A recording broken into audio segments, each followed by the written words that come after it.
परमात्मने नमः। आज 5 प के विषय में बताएंगे। पहला प, दूसरा प, तीसरा, चौथा एवं 5वें प की कहानी एवं जीवन में उसका महत्व। आइए पहले प की बात करते हैं। पहला प परमात्मा का बोध कराता है, परमात्मा के महत्व को समझाता है इस जिंदगी में। परमात्मा को, प्रभु को क्यों याद किया जाए, क्यों सुमिरन किया जाए, उससे क्या फायदा है। जीव जब इस संसार में आता है और पहली बार जब पृथ्वी पर पड़ता है, जन्म लेता है, तो रोता है। रोता क्यों है? इसके पहले तक उसको ईश्वर का ज्ञान था। अब माया जब व्याप्त हो गई तो रोता है। उसके रोने का मतलब है कहाँ मैं कहाँ आ गया, वो कहाँ है जिनका वो दर्शन कर रहा था पेट। लेकिन जैसे ही माया का चपेट पड़ा, धीरे धीरे वो माया के फंदे में कसता गया। माया का सम्मोहन, माया का आकर्षण बढ़ता गया और जीव उसमें छटपटा के रह गया, पूरी जिंदगी बिता देता है। अपने स्वरूप को भूल जाता है। आखिर उसका स्वरूप है क्या? हमारा क्या स्वरूप? क्या है जो दिखाई दे रहा है? जो मेरा नाम है वही मेरा परिचय है।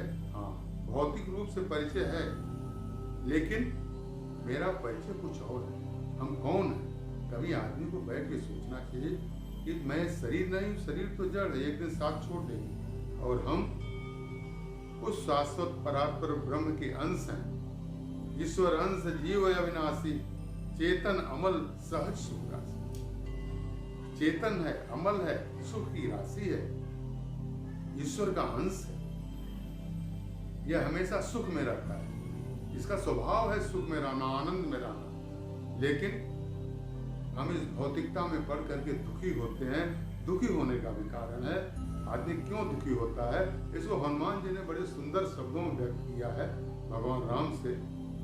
हनुमंत विपति प्रभु सोई, अजो तो सुमिरन भजन न होई। जहाँ आपका सुमिरन और भजन नहीं होता, वहाँ पे नाना प्रकार के दुख पड़ते हैं। इसलिए उन्होंने बड़ी मूल मंत्र बनाया कि प्रभु का भजन करो। यानी जीव जब यहाँ आता है तो प्रभु का भजन करो, नाम का स्मरण करो, नाम को याद करो।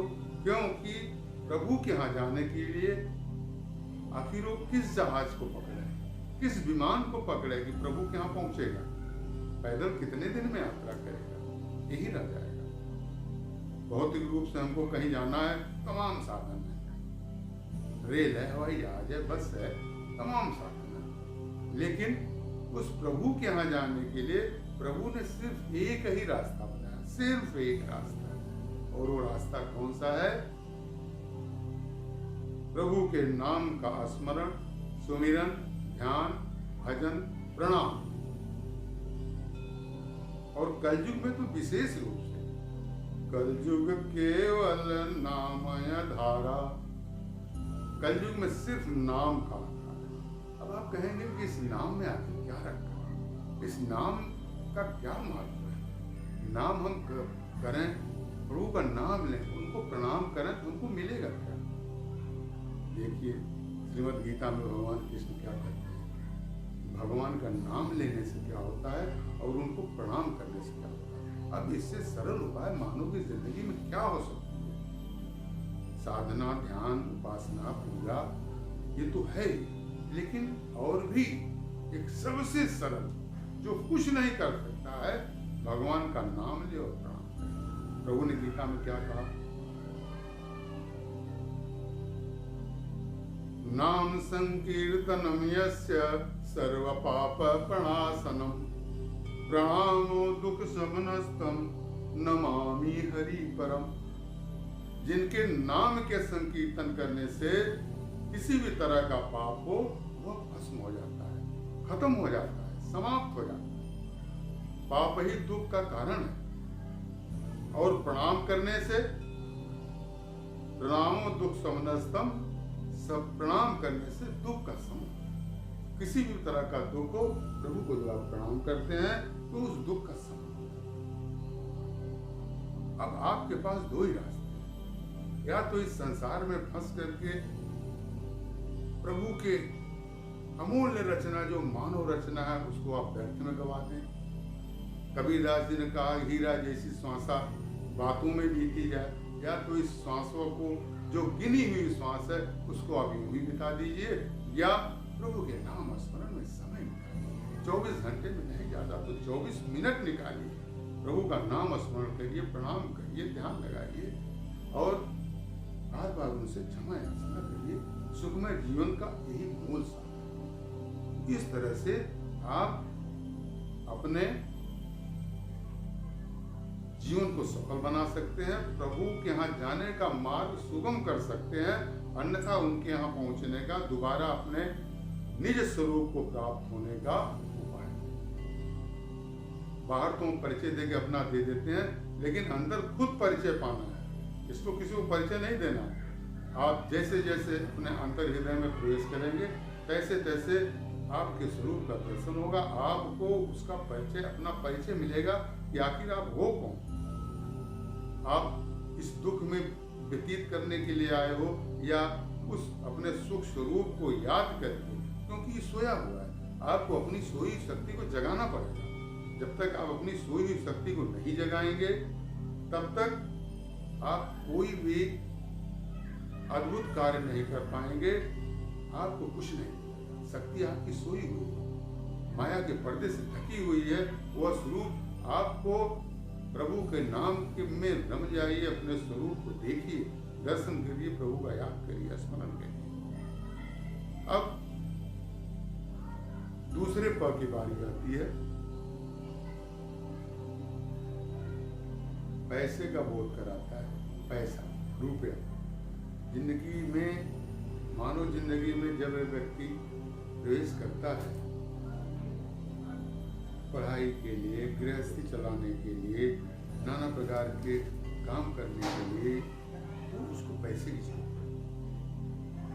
तो वो पहले शिक्षा लेता है, शिक्षा लेने के बाद धर्म का अनुसरण करते हुए पैसे को कमाता है, रुपए को कमाता है, जिससे उसकी घर गृहस्थी सुचारू रूप से चलती रहे, कार्य में बाधा न पड़े। क्योंकि यह आर्थिक युग है, आर्थिक युग में पैसे का बड़ा महत्व है। पैसा बहुत कुछ है लेकिन सब कुछ नहीं है, लेकिन पैसा का महत्व है। बिना पैसे के आप यज्ञ नहीं कर सकते, बिना पैसे का आप दान नहीं कर सकते, बिना पैसे का आप भोग नहीं कर सकते, बिना पैसे का आप क्या कर सकते हैं। तो विद्या ऐसी हो, अर्थ करी, अर्थ करी जो विद्या।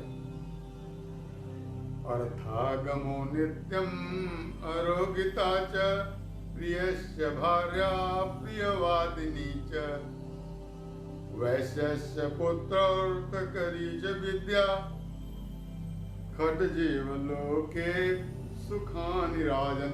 विदुर धृतराष्ट्र कह रहे हैं कि हे राजन, इस जीवन में 6 प्रकार का सुख है। पहला सुख अर्थागमो नित्यम, नित्य अर्थ का आगमन होता है। आरोग्यता, अच्छा स्वास्थ्य, मीठी बोलने वाली यानी प्रिय बोलने वाली, मधुर भाषिणी पत्नी, मित्र हो, आज्ञाकारी पुत्र हो और धन करी च विद्या। विद्या ऐसी हो जो धनकारी, जिस विद्या का उपयोग हो, जिससे धन भी मिलता रहे, कि आदमी का कार्य सुचारू रूप से चलता रहे। ये 6 प्रकार का सुख पृथ्वी पर है। इसलिए धन के महत्व को समझते हुए, धार्मिक रूप से धर्म का आचरण करते हुए पैसा कमाया जाता है, जिससे कि हम दान कर सकें, विवेक पूर्वक भोग कर सकें और यज्ञ में उसका उपयोग करावे, धार्मिक कार्यों में उपयोग करावे, समस्त पैसे को, समस्त रुपये को सिर्फ अपने लिए ही न लगावे, जरूरतमंदों के विषय में भी सोचे, उनको भी दें जरूरत पड़ने पर। कारण धन की 3 गति बताई गई है। पहला दान, क्योंकि कलयुग में नाम और दान का ही महत्व है, सिर्फ 2 चीज का, प्रभु के नाम का और दान का, यही साथ जाएगा। तो पहला है दान, दूसरा है विवेक पूर्वक भोग, और तीसरा है नाश। अगर आप दान नहीं कर रहे हैं, उसका विवेक पूर्वक भोग नहीं कर रहे हैं, उपयोग नहीं कर रहे हैं, तो यह तीसरी गति में चला जाता है, इसका नाश होगा। इसलिए कमाए हुए धन का समुचित उपयोग करिए, दान करिए। शास्त्रों में कहा है कि अपने आमदनी का दशांश दान करना चाहिए, जिससे कि वह रुपया शुद्ध हो जाए, क्योंकि रुपये का शुद्ध होना भी जरूरी है। इसलिए इन सब नियमों का पालन करते हुए आप द्रव्य को कमाएं और उसका समुचित उपयोग करें, प्रभु के कार्यों में लगाएं, प्रभु की यज्ञ करिए, हर कीर्तन करिए, अखंड रामायण करिए, जिससे आपकी सदगति हो। हाँ, धन जब तक सुपात्र के पास है तब तो उसका सदुपयोग होता है, क्योंकि कोई भी चीज पात्रता के अनुसार ही मिलनी चाहिए।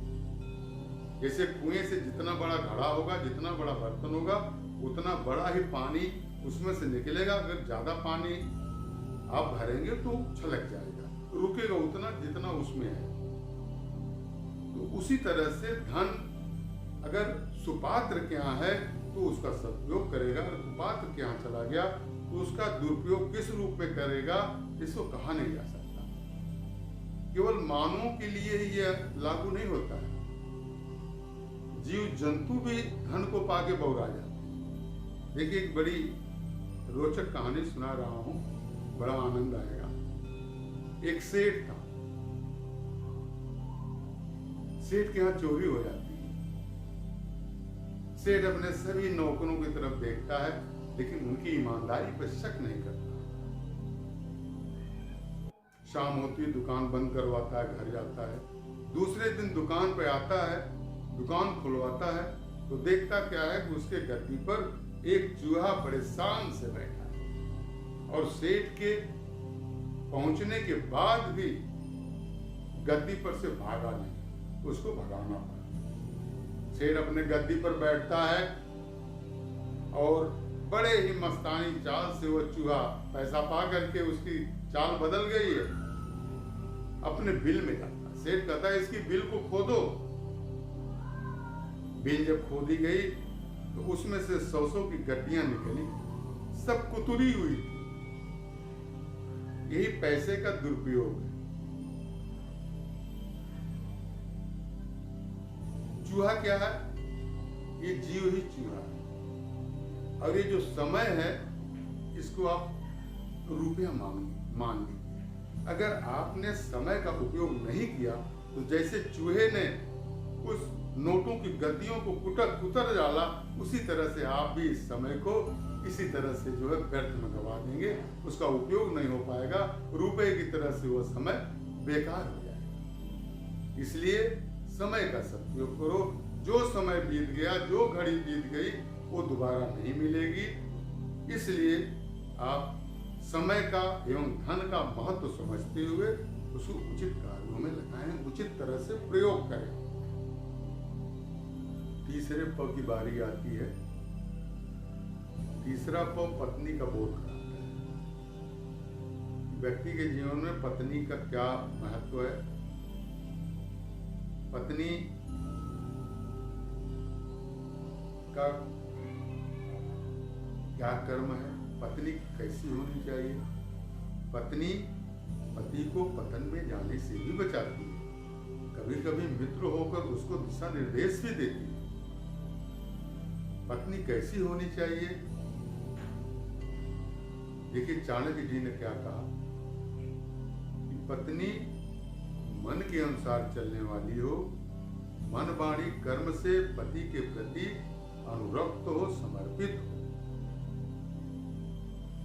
क्या मन से चलने वाली पत्नी का कहीं उदाहरण है? हाँ, मानस में सर्वोपरि स्थान सीता जी का आता है, जो हमेशा अपने पति के मन के अनुसार काम करती थी। इतना दुख को उठाया लेकिन कभी उफ नहीं किया, शिकायत नहीं की, शिकवा नहीं किया। प्रभु जब वनवास जा रहे हैं, गंगा जी पार होते हैं, केवट कुछ देना चाहते हैं, लेकिन विशेष उदासी की, उनके पास कुछ नहीं। सीता जी की तरफ देखते, सीता जी ने तुरंत अपनी मुद्रिका निकाला और प्रभु की तरफ बढ़ा।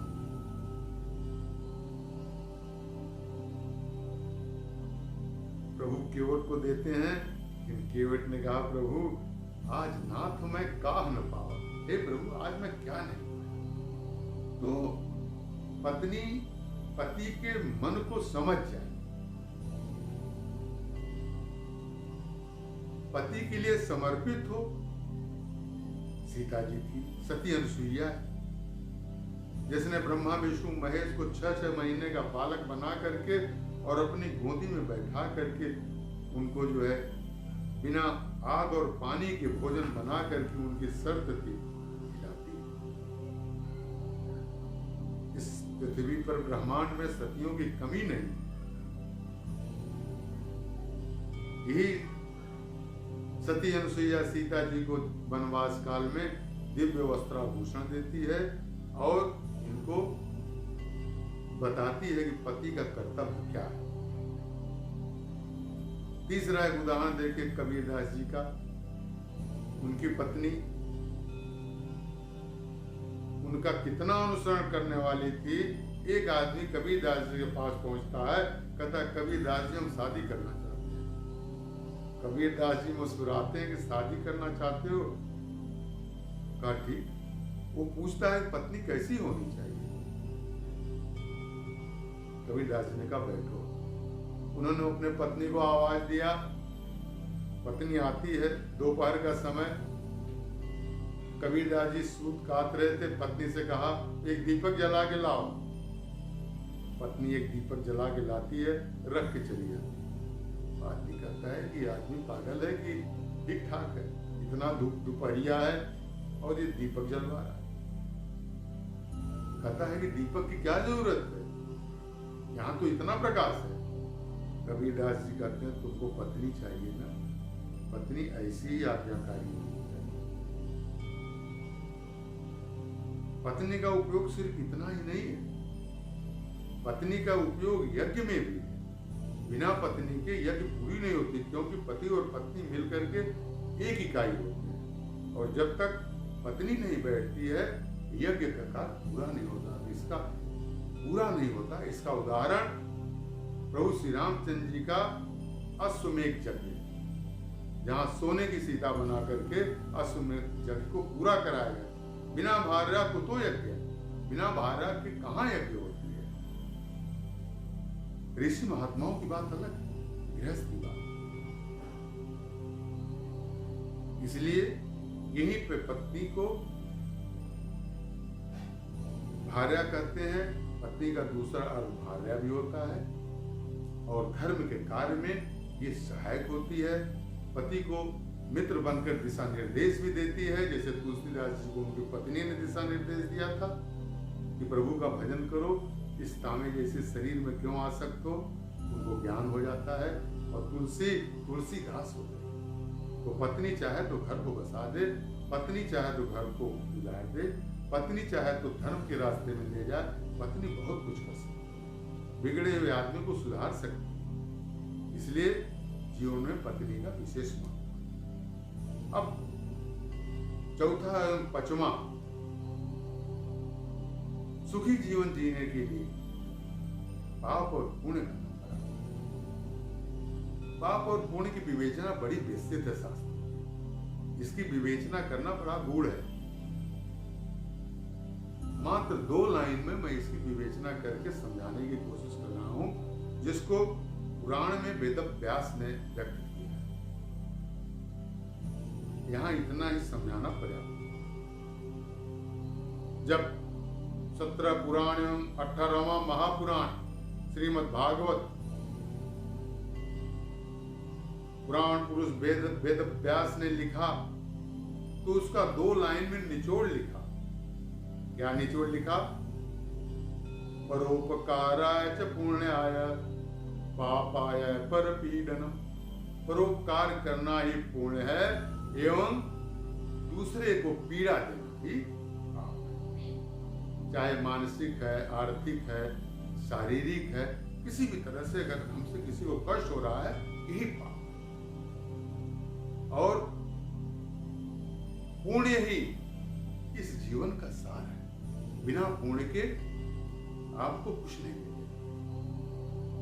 तुलसीदास जी ने भी अपने मानस में लिखा है, परहित सरिस धर्म नहीं। यही सबसे बड़ा धर्म है। तो आप अपने जीवन में इन 5 प को अगर कायम रखेंगे तो आप कभी भी असफल नहीं होंगे और अपनी इस जिंदगी को सुचारू रूप से चलाते हुए प्रभु के यहाँ पहुंचने का मार्ग सुगम कर लेंगे। कारण सूर्य का प्रकाश तो निरंतर चल रहा है, कमरे में प्रवेश कर रहा है। आपको कमरे से बाहर आना है। कमरे से बाहर आएंगे तो सूर्य का प्रकाश और आपको मिलेगा। उसी तरह से आपको इस संसार में रहते हुए माया के फंदे से बाहर निकलना होगा, जिससे कि आप भी प्रभु की तरफ बढ़ें। एक पैर अगर आप प्रभु की तरफ बढ़ाएंगे तो प्रभु आपको 2 कदम बढ़ करके पकड़ लेंगे, उठा लेंगे। 1 कदम तो बढ़ाइए, साहस तो करिए। अतः 2 चीजों से डरो, ईश्वर से और पाप से, तथा 4 चीजों में श्रद्धा रखिए। पहला संत, दूसरा शास्त्र, तीसरा धर्म, चौथा ईश्वर। इनमें श्रद्धा रखिए। हरि शरणम हरि शरणम हरि शरणम हरि शरणम हरि ओम हरि ओम।